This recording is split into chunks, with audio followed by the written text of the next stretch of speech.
So if you watched my last video about pre-spawn cranking, we talked all about the baits and colors and things like that, but not about the equipment.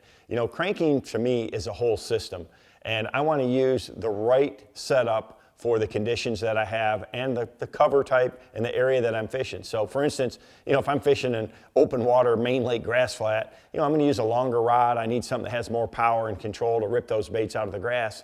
But if I'm throwing at isolated laydowns or cranking the corners of shallow docks, I have to have something that's real accurate, and that big, longer rod setup is not really going to be as efficient. So that's why we have a whole system.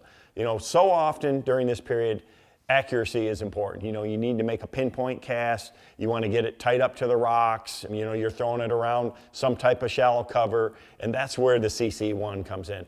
This is, to me, the ultimate target cranking rod. It's got a nice soft tip, so it really handles these small to mid-sized baits really, really well, and it's perfect for that scenario. Making a really good, accurate, tight presentation around the cover in this pre-spawn is absolutely critical. I've got this one rigged with a square bill.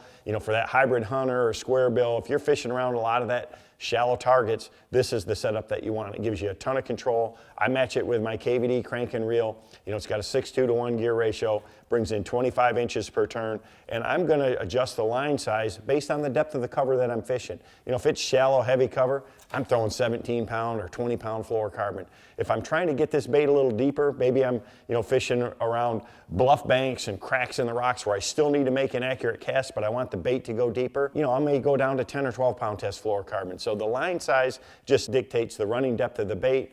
The setup is all about the accuracy. That's a rod you have to have in your arsenal this time of the year. My standard cranking system during the pre-spawn is, my CC2 or my 7-foot medium action composite cranking. I've got it in my signature series and in the standard KVD Tour series. Both of them are excellent rods. The big difference is the components and the handle. In the signature series, you get the wind grips. It just has a great, great feel to it. I still match it up with my KVD crank and reel with a 6:2 gear ratio. Again, to me, 25 inches per turn is the perfect ratio for this time of the year. It's colder water. I can speed it up if I need to, but more importantly, I can slow it down when I really have to.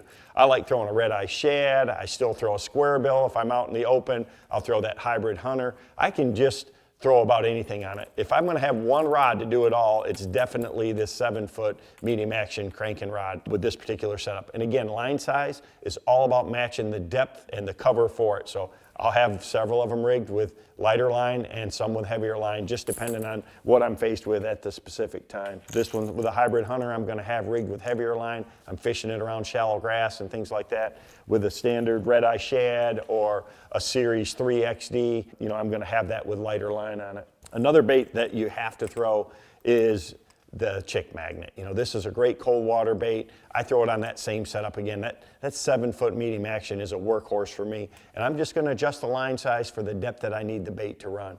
Deeper flats, gravel flats, and things like that. I want to get this bait down to its maximum depth. I'll throw it on 10-pound line, and it'll get 6 feet, even almost 7 foot with a real long cast. And this setup gives me kind of the best of both worlds, where if I need to make an accurate cast, I still can, but if I need to make a long cast, it's really kind of that workhorse, do-it-all setup combo.